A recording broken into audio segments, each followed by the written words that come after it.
Hello friends, கம்ப சுற்றுறோம் கப்பை தூக்குறோம்ல number இருக்காது 4-5. So நம்ம ஒர்க் அவுட் பண்ணுற லொக்கேஷனில் நிறைய 9 நண்பர்கள் இருக்காங்க. ஸோ அவங்களுக்கு பிஸ்கெட் வாங்கி போய் போட்டு அப்படியே வந்து இன்றைக்கி அவங்கள ஃப்ரெண்டு பிடிச்சாச்சு. ஸோ இதுக்கப்புறம் எந்த பிரச்சனையும் இருக்காதுன்னு நினைக்கிறேன். அப்படியே ஒர்க் அவுட்குள்ளே குதிக்கலான்னு பார்த்தா நம்ம கொட்டி கொஞ்சம் வந்தார். ஸோ அவருக்கு லைட்டாக சைக்கிளிங் பயிற்சி இன்றைக்கி. ஸோ அந்த பயிற்சி லைட்டாக அவருக்கு ஹெல்ப் பண்ணிவிட்டு அப்படியே நம்மளோட பயிற்சியில் குதிச்சாச்சு சைட் பை சைடில். ஸோ இன்றைக்கி நம்ம பயிற்சி வந்து நேற்று போட்டது எல்லாத்தையும் காம்பினேஷன் ஆஃப் ஒர்க் அவுட்டில் போடணும்.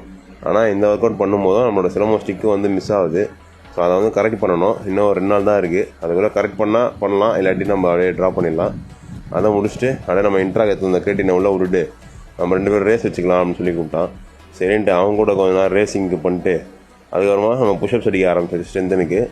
ஸோ புஷ்அப்ஸ் அடிச்சுருந்தால் நம்ம கூட வந்து நானும் புஷ்அப்ஸ் அடிக்கிறேன். ஆக்சுவலாக புஷ்அப்ஸ் அடிக்கிறதுக்கு முன்னாடி 2 பேரும் செம்ம ட்ரெயின் அவுட்டு. அவரும் சைக்கிளிங் பயிற்சிலாம் பண்ணி பயங்கரமாக டவுன் ஆகிட்டார். ஆனால் நான் பண்ணுறத பார்த்துட்டு இன்ஸ்பயர் ஆகி நானும் ஒர்க் அவுட் பண்ணுறேன் அப்படின்னு சொல்லிட்டு வந்தார். சரிப்பா ஏதோ பண்ணு அப்படின்னேன். அப்புறம் அவரும் வந்து ஏதோ பண்ணுற நம்மளை பார்த்து இன்ஸ்பயர் ஆகி ஸோ நல்லா இருந்தது பார்க்குறதுக்கு. அதுக்கப்புறமா நான் முடிச்சுட்டு லைட்டாக போஸிங்கை போட்டுட்டு எங்கள் டேவை சிறப்பாக தெரிய விட்டாச்சு. ஸோ நம்மளோட பாடி கண்டிஷன் எப்படி இருக்குன்றதை மறக்காமல் கமெண்ட் செக்ஷனில் தட்டி விடுங்க. டுடே ஜாலி டுமாரோ காலி. Bye bye.